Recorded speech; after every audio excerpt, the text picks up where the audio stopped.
the merciful, the beneficent. Last class on Saturday हमने outline पढ़ी और आउटलाइन का मैंने एक टेस्ट लिया सैटरडे को और आप तमाम लोगों को मैं वापस भेज चुका हूँ. होपफुली तमाम लोगों को वापस मिल गया होगा. अगर किसी को नहीं मिले तो हैंड रेज करें. होपफुली जिन लोगों ने सबमिट करवाया था तमाम के तमाम लोगों को हम ईमेल भेज चुके हैं. तो 2 लोग कह रहे हैं डियर स्टूडेंट आपके बेटे दोनों की ईमेल मिली नहीं है हमें. वकार आप ज़रा चेक करें कि आपकी ईमेल जिस पे भेजते हैं गालमन आपकी ईमेल सही नहीं है. और राशिद आपकी भी ईमेल नहीं मिली थी. आज दोबारा एक दफ़ा मैं ईमेल एड्रेस आपको देता हूँ. आप दोबारा एक दफ़ा उस ईमेल को करेक्ट कर लें तब जाके आपको मिलेगी. अच्छा, अब कोई जब मैंने आउटलाइन देखी तो अगेन बहुत से लोगों ने शायद इतनी अच्छी आउटलाइन नहीं लिखी है. कुछ ने तो अच्छी लिखी है लेकिन बहुत से लोग मेजॉरिटी लोग ऐसे हैं जिनकी आउटलाइन अच्छी नहीं है. जब आपकी इसका मतलब आउटलाइन अच्छी नहीं है तो इसका मतलब यह है कि आपका ऐसे सफर करेगा. और अगेन उसमें जो मेजर रीजन बनी है वो रीजन ये बनी है कि आपने इररेलेवेंट लिख दिया है. अब जरा देखें यहां से उस दिन हमने स्टार्ट लिया था और गालबन मैंने ये एक टॉपिक सबसे पहले आपको दिया था. मैंने लिखा था कि corruption is the mother of all evils in our society. अब इसको आप गौर से पढ़ें. इससे हमें नजर ये आ रहा है that the examiner is interested in consequences of this corruption. और बहुत से लोगों ने जो आउटलाइन बनाई है उसमें उन्होंने they have just written the reasons. उन्होंने रीजंस लिखी हैं. अब फॉर एग्जाम्पल अगर मैं देखूं तो कुछ लोगों ने इस किस्म की आउटलाइन बनाई थी. अब इसको जरा पढ़ते हैं. मैं सिर्फ उनकी हेडिंग आपको बता रहा हूं. उन्होंने पहली हेडिंग बनाई इंट्रोडक्शन. ठीक है, यूनिवर्सल बन गई. दूसरी बनाई की काज ऑफ करप्शन. ठीक है, प्राइमरी बन गई. तीसरा बनाई कंसिक्वेंसेस और उनके नजदीक ये कंसिक्वेंसेस जो था ये प्राइमरी हेडिंग था. हालांकि consequences not the primary heading. क्यों? माय डियर फ्रेंड, आपसे तो किसी ने कैटेगोरिकली कंसिक्वेंसेस पूछे ही नहीं है.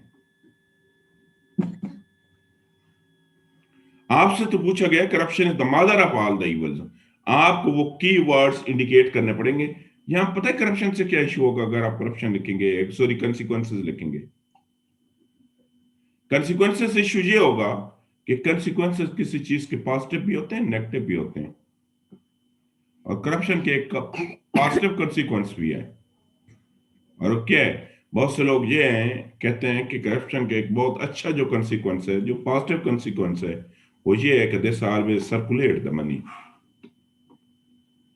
वो तुम पर पॉजिटिव तो पूछ ही नहीं रहा. वो तो फिर एक और हेडिंग बना दी इंपैक्ट्स. पहला मेरा क्वेश्चन ये है कि do you think that the impacts और कंसिक्वेंसेस कोई डिफरेंट चीज है? तो क्यों आपने एक हेडिंग को 2 दफा लिख दिया? आप कभी भी एक हेडिंग को 2 दफा लिख ही नहीं सकते. You are not suppose to write one heading twice. लिख ही नहीं सकते एक हेडिंग को 2 दफा. ये भी आपने गलती कर दी. अब सोल्यूशन, अगेन सोल्यूशन बन सकती है आपकी प्राइमरी. तो इसका मतलब यह है कि अगर आपने ऐसी आउटलाइन बनाई है तो you have just written the secondary heading. आपने तो एक भी प्राइमरी हेडिंग इसमें नहीं लिखी. Not a single primary heading in this whole discussion.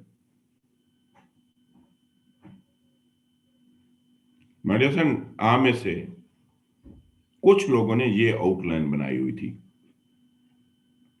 और इनके मैक्सिमम मार्क्स थे. आपके ही एक स्टूडेंट की मैंने ये आउटलाइन कॉपी की है. उन्होंने इंट्रोडक्शन लिखा और जनरल स्टेटमेंट से स्टार्ट किया और लिखा एवोल्यूशन ऑफ सिविक लाइफ. थोड़ा सा और नैरो डाउन किया, लिखा role of accountability for development and progress.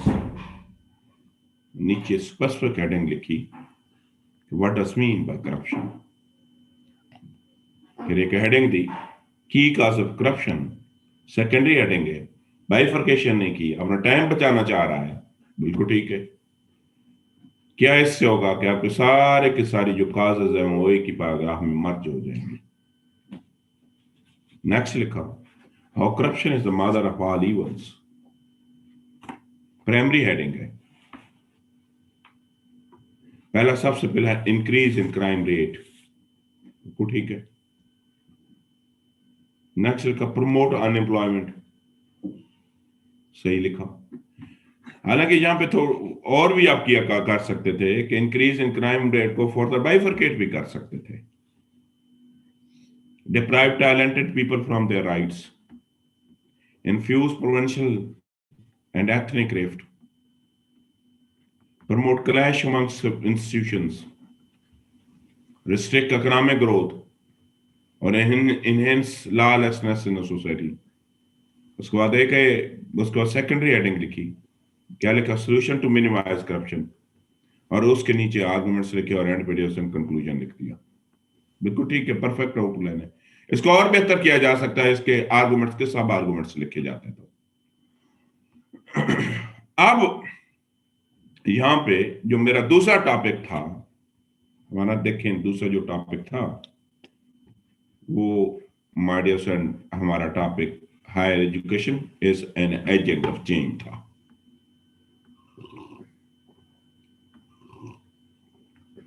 जब इस टॉपिक पे गए डियर फ्रेंड, तो बहुत से लोगों ने ये आउटलाइन बनाई, जरा गौर से देखें। सबसे पहले लिखा इंट्रोडक्शन, और इंट्रोडक्शन के नीचे पहली आर्गुमेंट जो है ना वो लिखी हायर एजुकेशन। ये तो स्पेसिफिक है, इसकी जर्नल कहां पे गई? इसकी तो कोई जर्नल लिखी ही नहीं है। ये सैंपल 1 है, ये वो लोग हैं जिनके 1 से लेके 3 मार्क्स तक है। इसके बाद लिखा है एजुकेशन। हालांकि आपको पता है एजुकेशन जर्नल है, हायर एजुकेशन स्पेसिफिक है। एजुकेशन ऊपर होनी चाहिए थी, हायर एजुकेशन नीचे होना चाहिए था। एजुकेशन सिंगल वर्ड्स में भी नहीं आ सकती। और नीचे लिखा है history of education. My dear friend, education की कौन सी हिस्ट्री होती है? एजुकेशन की हिस्ट्री होती नहीं है। So this is totally irrelevant. नीचे एक सेकंड हेडिंग बनाई, सेकेंडरी हेडिंग बनाई कि हायर एजुकेशन इन पाकिस्तान। सबसे पहली हेडिंग बनाई higher education commission of Pakistan. ये हेडिंग के साथ मैच ही नहीं कर रही है ये आर्गुमेंट। नेक्स्ट लिख दिया मिनिमम बजट। मुझे बताएं पहली और दूसरी आर्गुमेंट्स आपस में कुछ मैच कर रही हैं?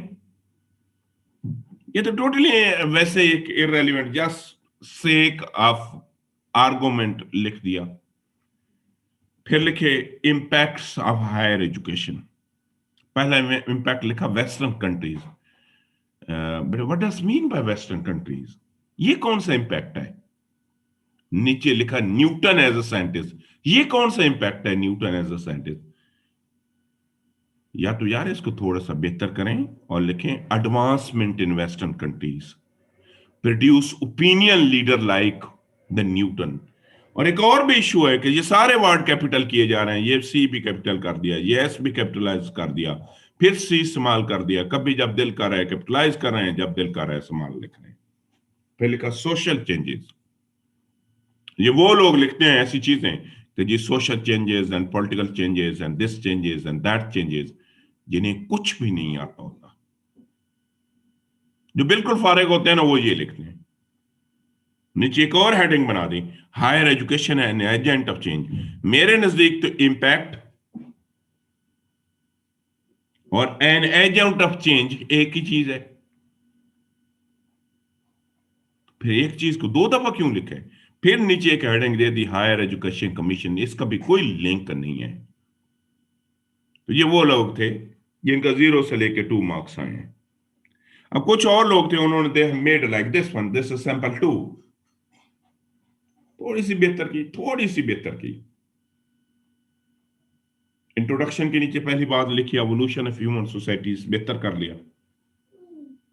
Role of education prosperity and development, बेहतर हो गया। और तीसरा हेडिंग लिखी what is higher education. Next secondary heading बनाई।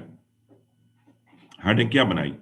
हेडिंग बनाए की फीचर्स या ऑब्जेक्टिव ऑफ चेंज, नीचे लिखा social objective, culture objective, scientific objective, political objective. तो आपको 5 पैराग्राफ लिखने पड़ेंगे। लेकिन यहां पे एक और मसला भी हो गया। मसला ये है कि हर जगह है कि रेपिटेशन होनी शुरू हो गई है, तो ये इंडिकेट करेगा कि आपको वोकेबलरी या आपको लिखना आता नहीं है, you are not good in writing.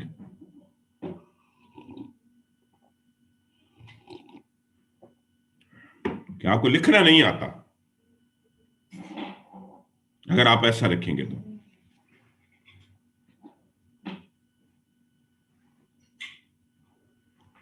अब नेक्स्ट जब प्राइमरी बनाए तो प्राइमरी अच्छी बना ली, ठीक बना ली। पहले बनाया हायर एजुकेशन ब्रिंग्स चेंज, और सबसे पहले लिखा साइंटिफिक चेंज, इसकी बाइफर्केशन की। तो पैराग्राफ किस पे होगा? साइंटिफिक चेंज पे होगा। नीचे दो उसकी एग्जांपल दे दी कि इस पैराग्राफ में जाएंगे तो लिखेंगे bring technology advancement, infuse culture of innovation research और इंप्रूव लेबर एफिशिएंसी, ये चीज। नेक्स्ट देखा सोशल चेंजेस। गलती ये हो गई कि अगेन चेंजेस का सी कैपिटलाइज कर दिया, हालांकि ये स्मॉल होना चाहिए। ये सिर्फ ऊपर हेडर का इसके नीचे भी सब आर्गुमेंट्स लिख दी, इकोनॉमिक चेंजेस के नीचे भी लिख दी, पॉलिटिकल चेंजेस के नीचे भी लिख दी। अब यहां पे एक और इशू आया, कोई इशू ये आया है कि आप कैसे कि सिर्फ 4 पैराग्राफ बनेंगे। There would be only 4। पहला साइंटिफिक चेंजेस पे, दूसरा सोशल चेंजेस पे, तीसरा इकोनॉमिक चेंजेस पे। हालांकि आपका इन जो नीचे एग्जांपल दिए हैं ना, हर एक पे अलग अलग पैराग्राफ बन सकता था। अच्छा, कुछ लोग ऐसे थे उन्होंने ये आउटलाइन लिखी और उनको मैंने 6 मार्क्स भी दिए हैं। उन्होंने कहा वही इंट्रोडक्शन के नीचे तो वही चीजें लिखी। अब जब वो आए ना सेकेंडरी हेडिंग ऑब्जेक्टिव पे, नीचे उन्होंने बाइफर्केशन नहीं की, ये अच्छी बात है। क्यों? सारे के सारे जो ऑब्जेक्टिव ऑफ चेंज हैं वो सारे के सारे एक ही पैराग्राफ में मर्ज हो जाएंगे, सारे एक ही पैराग्राफ में ऑब्जेक्टिव आ जाएंगे। इसके बाद ये सेट हो गए प्राइमरी पे, और अब उन्होंने ब्रॉडर लाइंस छोड़ दी, उन्होंने नीचे सही आर्गुमेंट्स लिखी और ज्यादा आर्गुमेंट्स लिखी। बड़े ये सोशल पॉलिटिकल ये वो लोग लिखते हैं, इसको हम कहते हैं जनरल राइटिंग, जिनके कुछ अब उन्होंने try they become more specific. सबसे पहली बात लिखी ब्रिंग टेक्नोलॉजी एडवांसमेंट, और उसकी 2 बाइफर्केशन कर दी। पहली बात लिखी emergence of USA as a super power.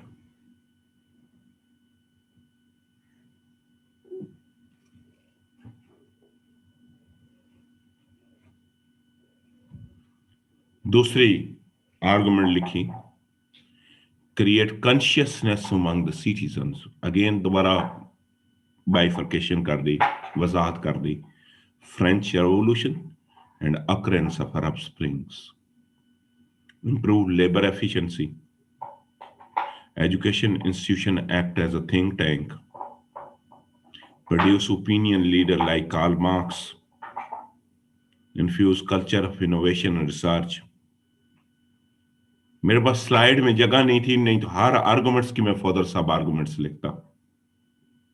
Provide equal opportunities to all the stake holder.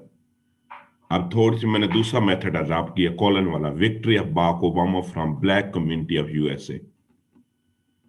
हर एक को इक्वलिटी होती है। challenge orthodox dogmas in the society, ensure positive political participations, enhance economic growth, और and videos and we have written the conclusion. ये वो outline थी जिनको maximum marks मिले। अब आपके यहां तक क्वेश्चंस हैं। अच्छा, बहुत से लोगों को मैंने मार्कर पॉइंटर कहा था, पंक्चुएशन की गलतियां समझाई थी, अब सारी की सारी वही गलतियां कर रहे हैं जो मैंने आपको समझाई थी, ऑलरेडी बताई थी जी। Note your turn. क्वेश्चन है तो क्वेश्चन करें, और हम डेफिनेट उस वक्त आगे नहीं जाएंगे जब तक आपकी आउटलाइन सही नहीं होगी। ये क्वेश्चन है जी मोहम्मद राशिद का। जी राशिद। जी हनान बेग, आप क्वेश्चन करें। सर ये कैपिटलाइजेशन ऑफ वर्ड्स में प्रॉब्लम आ रही है कि सिर्फ हेडिंग्स को कैपिटल के फर्स्ट लेटर कैपिटलाइज करना होता है। देखो देखो, रूल ये है कि जब भी कोई चीज हेडिंग्स में लिखते हो, किसको, हेडिंग्स। ये हेडिंग है बेटे। हेडिंग के अंदर तमाम के तमाम अल्फाज का कीवर्ड्स, जो कीवर्ड्स होते हैं वो कैपिटल लिखे जाते हैं, एक्सेप्ट प्रीपोजिशन, हेल्पिंग वर्ब, मैंने 5-6 चीजें बताई थी। बाकी नीचे जो ब्लैक में है ना, ये आर्गुमेंट्स हैं, इसमें दो चीजें कैपिटलाइज की जाती हैं। एक तो इनका पहला वर्ड कैपिटल किया जाता है, जी सर। और दूसरा कोई बार को बामा मैन कैपिटलाइज, अगर कोई प्रॉपर नाउन आ जाता है तो वो कैपिटलाइज होगा, अदरवाइज कोई चीज आप कैपिटलाइज नहीं करेंगे। ठीक है सर, थैंक यू। और ये सबसे ज्यादा हम ऐसे में गलतियां यही करते हैं। अच्छा, इसके बाद फैजा, फैजा आप बताएं। जो मतलब कि एक दो पॉइंट्स देते हैं वो फैजा, जर्नल। आपकी आवाज में बहुत ज्यादा डिस्टॉर्शन, और लगता है आपने ये हैंड फ्री नहीं लगाए हुए हैं, आपकी आवाज आती नहीं है मुझे। हेलो, जी। अब सही है सर? बेहतर तो नहीं है, चलें क्वेश्चन करें, मैं कोशिश करता हूँ। सर ये पूछना था कि इंट्रोडक्शन में स्पेसिफिक हो जर्नल हो जो एक दो लाइन जो देते हैं वो क्लियर नहीं है। मैंने कहा बेटे, इंट्रोडक्शन के नीचे जो 3 पॉइंट्स आते हैं ना, जी सर। वो आपके ऐसे का जो इंट्रोडक्शन होता है उसको इंडिकेट करते हैं। मतलब अगर आपने अपने ऐसे के इंट्रोडक्शन को डेमोक्रेसी पे, और अगर आपने उसको आपने इब्राहिम लिंकन की कोटेशन से शुरू किया है, तो वो जो कोटेशन है उसका क्रक्स यहाँ पे आना चाहिए। मीन कि वहां पे आप लिखा है democracy the government of the people for the people, तो यहाँ पे आप लिखेंगे democracy in the eyes of Ibrahim Lincoln. ठीक है। और तीसरी जो लाइन होती है ना, जो दूसरी उसके अंदर वेट आप लिखेंगे what does mean bye democracy. अगर वो नहीं लिखना चाहती हैं तो थीसिस स्टेटमेंट लिखने। थीसिस स्टेटमेंट पूरी नहीं आएगी, थीसिस स्टेटमेंट का वर्ड आएगा।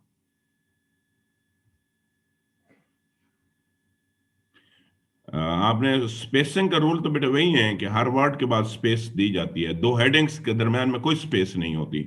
मीन के ये हेडिंग और बीच में line, you are not suppose to leave even skip a single line.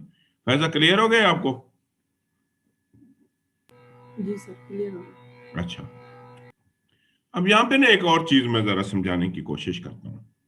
ये एक ऐसे आया है 2 साल पहले, इसके बाद एक और ऐसे भी आया था, women universities N agent of change. जरा इसे इसकी सिर्फ हेडिंग्स बनाए, आर्गुमेंट्स नहीं लिखने, just make the headings. 5 minute है, आपने सिंपल ना इसकी प्राइमरी सेकेंडरी यूनिवर्सल हेडिंग बनानी। बनाए जरा, जो फिर मैं आपको बताना चाह रहा हूं बात, वो फिर मैं बताता हूं।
इसकी सिर्फ रिएक्शन आपने हेडिंग्स बनानी है, सिर्फ हेडिंग्स बनानी है, मैं और प्राइमरी प्लस सेकेंडरी हेडिंग्स बनानी है।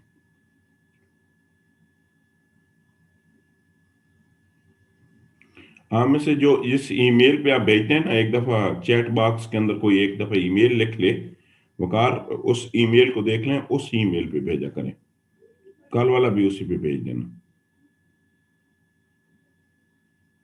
ये वकार बताएं।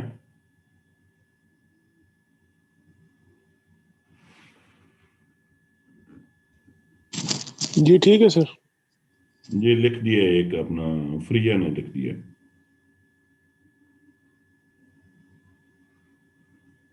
अच्छा, शहजादी बानो, आपने ये पूछा है कि बेटे फुल स्टॉप का एक ही रूल है आउटलाइन के अंदर। आउटलाइन में अगर कुछ सेंटेंस आ गए ना, तो ये सिर्फ सेंटेंस के बाद आती है, कि ये फ्रेजेस के बाद, क्लासेस के बाद, इन चीजों के बाद नहीं आती। This only appear at the end of the sentence. अगर कोई सेंटेंस आ गया है तो उसके एंड पे आती है, अदरवाइज ये नहीं आती। This is not required.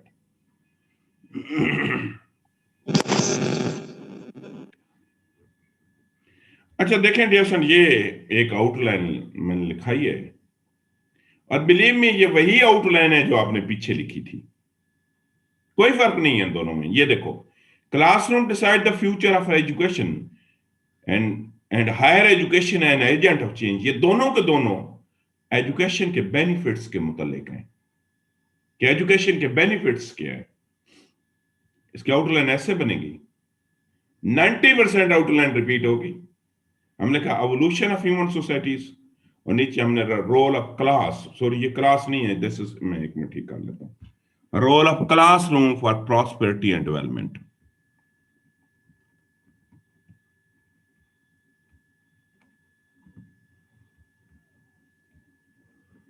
नीचे हमने वही बात लिखी, हमने क्या, की फीचर ऑफ रियल क्लासरूम्स।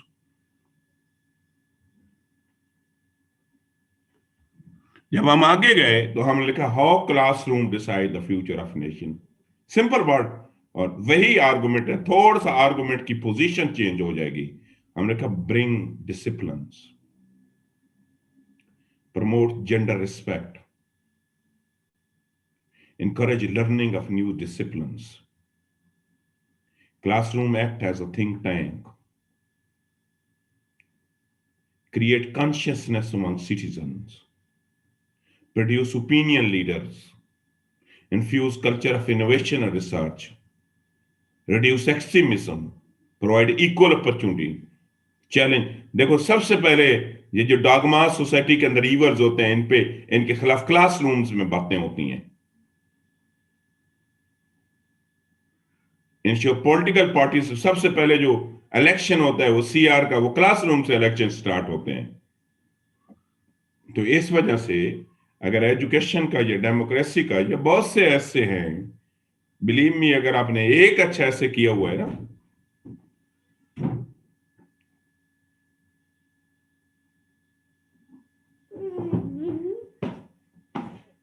तो आप सारे के सारे बहुत अच्छे ऐसे कर लेंगे।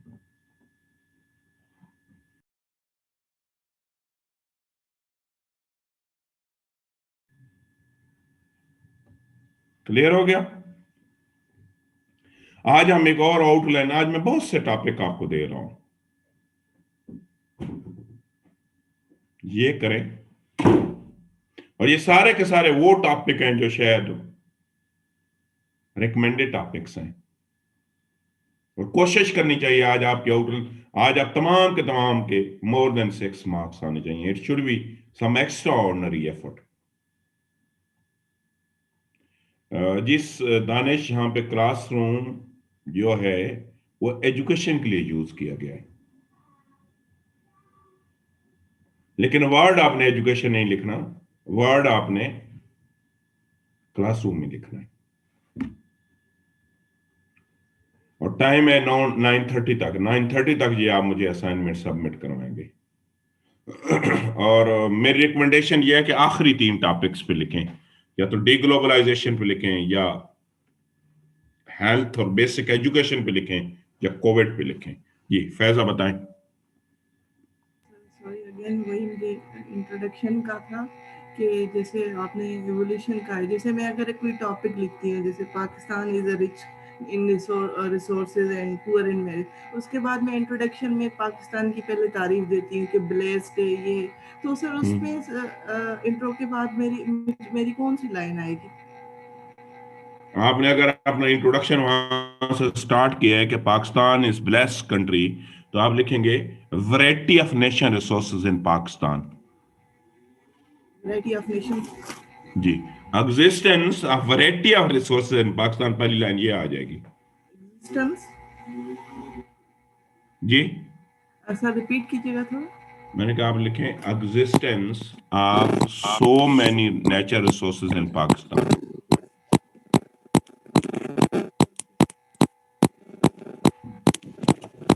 क्लियर हो गया फैज आपको? जी सर क्लियर होगा। जी फैज नाजिम। अच्छा सर, अभी हमने जो आउटलाइन देखी थी classrooms decide the future of nation, उसमें हमने जो प्राइमरी हेडिंग बनाई थी how classrooms decide the future of nation, अगर ये हेडिंग मतलब इस हेडिंग में हम अगर क्वेश्चन पूछ रहे हैं हाउ, तो इसमें क्वेश्चन आखिर तो में नहीं है, हम क्वेश्चन तो नहीं है। क्वेश्चन कहाँ पे क्वेश्चन है बेटे? क्वेश्चन तो मैंने आपको समझाया था तब होता अगर हाउ के बाद यहाँ पे हेल्पिंग वर्ब आता तो तब ये क्वेश्चन था। यहाँ अगर देखो बेटे, मैंने उस दिन भी आपको समझाया था क्वेश्चन मार्क तब होता अगर यहाँ पे लफ्ज डू होता तो। अच्छा ये क्वेश्चन नहीं है, सही दिस इज है। नॉट अ क्वेश्चन, ये फ्रेज है, डिपेंडेंट फ्रेज है।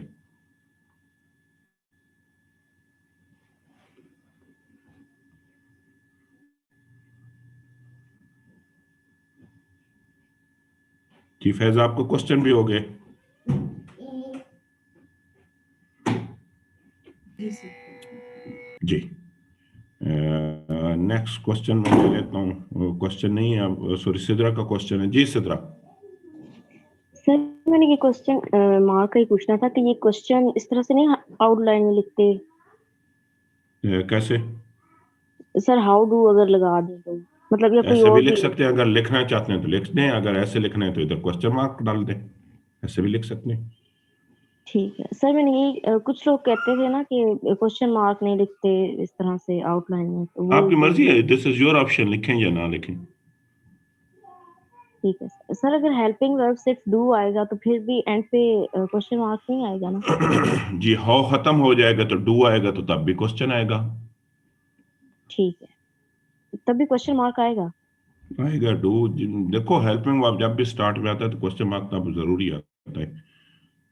जी अब्दुल फहीम। सर ये जब हम एक प्राइमरी हेडिंग लिखते हैं तो उसमें कोई रिस्ट्रिक्शन है कि कितनी उसके आर्गुमेंट्स लिख सकते हैं? क्योंकि अगर इस तरह फॉर एग्जांपल हम इधर अभी 11 आर्गुमेंट्स हैं, अगर हम 15 तक ले जाएं या कुछ तो वो देखो आप बहुत उतनी लेंथी हो लिख जाएगा। सकते हैं, देखो उतनी लिख सकते हो जितनी आप ऐसे में लिख सकते हो। आप सपोज लिख देते हो 50, तो 50 पैराग्राफ लिख लोगे? नहीं, मेरा पॉइंट यही है कि अभी भी अगर 11 है तो ये बहुत लेंथी नहीं हो गया एक ही नहीं, प्राइमरी 11 हेडिंग? तो बड़े 11 तो आप बड़ी आसानी के साथ पैराग्राफ लिख सकते हो। एक ही प्राइमरी हेडिंग के उसको अगर हम दो में डिवाइड कर सकते दो हैं? में डिवाइड हो नहीं सकती है ना, अगर होती है तो फिर तो कर देंगे, इसको कैसे दो में डिवाइड करोगे? ठीक है। शहजादी बानो। जी सर, जैसे कि आपने कहा कि इस सेंटेंस के एंड में फुल स्टॉप लगाते हैं, तो सर ये जो नंबरिंग के स्टार्ट में नंबरिंग के बाद जो फुल स्टॉप लगाते हैं, तो वो फ्रेज या वर्ड से पहले मतलब लगा सकते हैं? मैंने कहा कि बेटे नंबरिंग, अगर ये फुल स्टॉप लगा हुआ है ना, ये वाला, ये देख जी रही हैं सर। आप, जी, चाहे जी ये सर। मेरा सेंटेंस भी होगा ना, तो फिर भी इसके एंड पे फुल स्टॉप नहीं आएगा। ओके, ओके सर, ठीक है, चाहे सेंटेंस भी होगा तो नहीं आएगा। Okay sir. ये तैमूर। अस्सलाम वालेकुम सर। जी सर तैमूर। मेरी आउटलाइन में सर आपके रिमार्क्स थे कि एक तो सर मैंने लाइन छोड़ी हुई थी दो प्राइमरी हेडिंग्स के दरमियान, प्राइमरी हेडिंग और उसके आर्गुमेंट्स के बाद मैंने एक लाइन छोड़ी हुई थी हम सर। नहीं एक छोड़ ये था, सकते हैं। ठीक है सर। सर इसके अलावा सर और कोई रिमार्क नहीं था सर। असल में जो मैं आर्गुमेंट्स लिखता हूँ और उसके नीचे सब आर्गुमेंट लिखता हूँ, वो मेरे बड़े जनरल होते हैं। फॉर एग्जांपल सर मैंने आर्गुमेंट लिखा है एनहांसमेंट ऑफ रिसर्च बेस, और उसके नीचे मैंने उसका जो सब आर्गुमेंट लिखा है सर, वो ट्रिगर्स फ्लो ऑफ आइडियाज ए बिल्कुल एंड ठीक है, रिसर्च बिल्कुल ठीक है, डेवलपमेंट। ठीक है। मैंने सर नंबर तो अभी कितने दिए आपको? सर मेरे 4.4 है। ठीक है, ये ठीक लिखा है आपने। और सर मतलब फॉर एग्जांपल मैं भी आपकी एक आउटलाइन देख रहा था, तो उसमें जो आपने किसी बच्चे की शेयर की हुई है, तो उसमें जो सब आर्गुमेंट है वो बड़ा स्पेसिफिक, जैसे बराक ओबामा वाला है, मतलब इक्वल वैसे वैसे अपॉर्चुनिटी बेटे फॉर। वैसे लिखा स्पेसिफिक की जाता है आपने, इस वजह से शायद थोड़े से आपके नंबर भी कम आए हैं। बिल्कुल ठीक है सर। ये सर मैं पॉइंट पूछना चाह रहा था कि मतलब क्या ये रीजन है मेरे जी, मतलब स्पेसिफिक लिखनी है, बिल्कुल स्पेसिफिक लिखनी है। बिल्कुल ठीक है सर, बिल्कुल ठीक। Thank you sir. अच्छा dear student, your time starts from now. अच्छा, आपने इनमें से किसी एक पे बनानी है, बट अगेन ये बहुत अच्छी आउटलाइन होनी चाहिए। पॉइंटर, मार्कर, इन चीजों को यूज करके बहुत खूबसूरत आउटलाइन बनानी है। जी असद, असद आप बताओ। मीटिंग बेशक आप में से कुछ छोड़ना चाहता है तो छोड़ दे टॉपिक लिख के। जी असद। सर आर्ग्यूमेंट्स को ज्यादा मैच्योर कैसे किया जाए सर, ये बेटे थोड़ा। रीडिंग से, जितनी रीडिंग हैबिट अच्छी करोगे ना, जी सर। और कंपैरिजन कंट्रास्ट से देखो यार, अगर किसी के अच्छे नंबर आते हैं जैसे कि मैंने दिखाए हैं, उस आउटलाइन के साथ अपने आप को कंपैरिजन करो कि यार वो कहाँ पे आपसे अच्छा है। जी सर। सर देखो ये बेटे, जब मतलब। आप दो चीजों को कंपेयर कंट्रास्ट करोगे ना, जी उससे सर। आपको अंदाजा होना शुरू हो जाएगा कि यार अगर इसने अच्छा लिखा है तो क्यों लिखा है, और मेरे अच्छे नंबर नहीं आए हैं तो क्यों नहीं आए हैं। सर सोर्सेज बता सकते हैं? एक तो न्यूज़पेपर हो गया सर, और एक दिन सबर कर लें, कल डे आफ्टर टुमारो हमारा इसी पे लेक्चर है। और दूसरा ये बताएं, मैंने आपको मॉक कब कहा हुआ है? मॉक कब है आपका? जी सर। मॉक मैंने बताया हुआ है आप लोगों को? नहीं नो सर। सर। मैंने बताया हुआ है ना? नहीं नो बताया सर, हुआ? नॉलेज में नहीं है सर। No sir. बेटे आपको मॉक होगा थर्सडे वाले दिन। थर्सडे वाले दिन आपको 3 घंटे का फुल फ्लेज मॉक पेपर होगा। जी सर। अच्छा, थैंक तो यू ये सर। आप बताओ। अस्सलाम वालेकुम सर। जी तो ये सर मुझे जो रिव्यू मिला है वो आपने लिखा है वर्क ऑन एक्सप्रेशन। जी सर मुझे ये बताया थोड़ा सा, वर्क कैसे एक्सप्रेशन पे वर्क करना बेटे, है यानी। एक्सप्रेशन का मतलब है आपके सिलेक्शन और वर्ड्स कोई अच्छी नहीं होती, आप बार बार लफ्जों को रिपीट करते हो। सर उसके अलावा सर आपने कोई गलती नहीं निकाली हुई, लेकिन आपने नंबर से 3 दिए हुए हैं, मैंने बेटे ना इस हर। वजह से 3 है, देखो इस वजह से 3। आप मुझे दोबारा व्हाट्सअप करो, मुझे मेरे नंबर पे, मैं दोबारा उस पर पूरी कमेंट्री करके आपको भेज दूँ। चलें ठीक सर, मैं करता हूँ अभी आपको। ठीक। Dear student, your time starts from now.